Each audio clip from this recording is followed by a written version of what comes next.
We've talked about our mental health, we've talked about our rest, we've talked about a lot of things. And so today, I really want to talk about our physical health because physically, we can be doing well mentally, emotionally, financially, and all of those different places. But if our physical health is shot, then we can't really show up to do the things that we need to do. And so I'm going to be sharing 4 or 5 tips this morning about how you can really get your physical health in tip top shape. And so the first one I want to start with is really starting where you are. So whether you are trying to lose weight, if you're trying to gain weight, build muscle, do any of those things, you really need to start where you are. And you can't compare your health journey or your physical body to anybody else's. I know that it's unrealistic because through social media, regular media, friends and family, everybody wants to look a certain way. But this is about you taking care of your physical health so that you can show up as an individual, as a mom, as a wife, as a business owner, and really have the energy to be able to fulfill the things that you've committed to doing. It's about showing up and being able to, if you're a speaker, standing on stage and being able to speak and stay after and sign books and things of that nature. So really being able to make sure you're starting where you are and not comparing your physical health to somebody else's. If you cannot physically take care of yourself, then it's going to be really hard for you to show up and be present at work. If you are constantly in pain, it's going to be hard for you to carry out the task that you need to do around the house. So I want you to really just think about bringing that awareness to your physical health and where you are, right? So it's starting where we are and not really comparing ourselves to other people.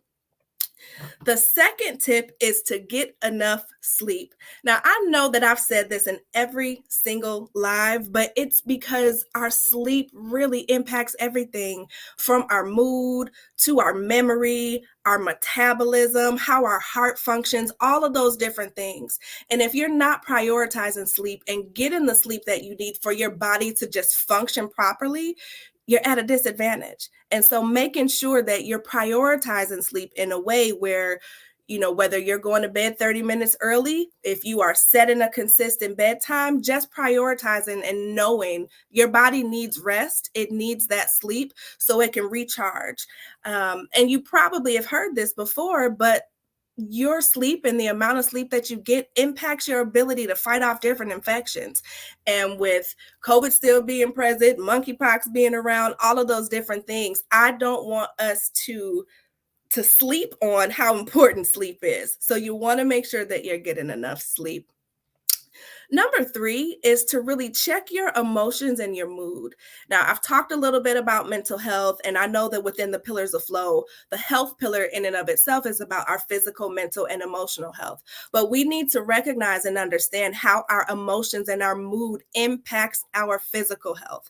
I literally was just explaining to my husband yesterday, I think it was, that, over the course of this last year, all the changes that I've been through, all the grief, all the different things, I can feel how that's taken a toll on my body physically. So one of the things that I do is make sure that I go and I get my monthly massage, because that helps me to get my stress and tension up out of here. It helps to increase my circulation and all of those things. But I know that a lot of the physical pains that I feel are from those mental and emotional things that sometimes we don't feel comfortable talking about. We don't even know where to begin to talk about them, but I need us to really, as we're managing our capacity, as we're looking to make sure that we're showing up in excellence, that you understand how your mood and your emotions really impacts your physical health. Because if left unchecked, if we continue to ignore those things, they turn into heart disease, they turn into strokes and heart attacks. And we need to be able to understand that managing those things mentally and emotionally is really a big part of managing our physical health. Now, number 4 is listening to your body, right? And so if you have been here or you've heard my story, then you know a little bit about me not listening to my body, right? For the longest time, I wrote off headaches, I wrote off aches and pains, I chalked it up to stress and all of those different things. But what happens is when we don't listen to our bodies, we end up creating sometimes irreversible damage, right? Things that you cannot come back from. And so we need to be able to spend time listening to our body. If your body is telling you you need to rest and you need to take a nap, I'm going to need you to figure out how to do that, right? Whether it's on the weekends, after work, those kinds of things. If when you're working out, your body is telling you, girl, this hurts, then you need to stop. Go slower, do things that are good for your body. We need to pay attention to the signs and symptoms that our body tells us.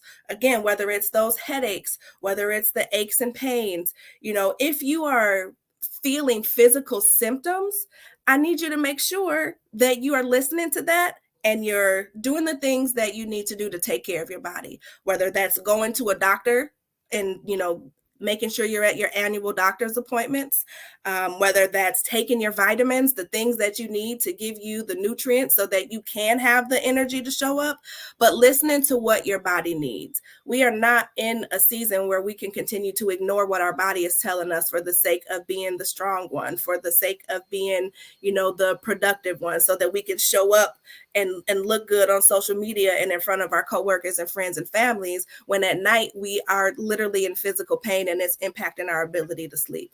So I need us to touch and agree that we're going to start paying attention to what our physical body feels and what it needs, because that means you're prioritizing your health. That's a way for you to make sure that you are well physically so you can show up in excellence regardless of the room that you walk in. And then last but not least, I need us to slow down. I need us to slow down. Slowing down allows you to pay attention to your body. It allows you to recognize what you need. It allows you to be present and understand what's going on with your physical body. Most of us, I know I've been this way, and even, most recently, I just been busy. I've been going, going, going, going, going. But when you are constantly in go mode, that not only impacts your ability to think clearly, but it really impacts your organs. Like if your organs are on go mode all the time, when are they going to rest? When? So I need you to make sure that you're slowing down enough to give your body the chance to recuperate and do what it needs to do just so that you can function. Because all these systems that are working together, they need rest too.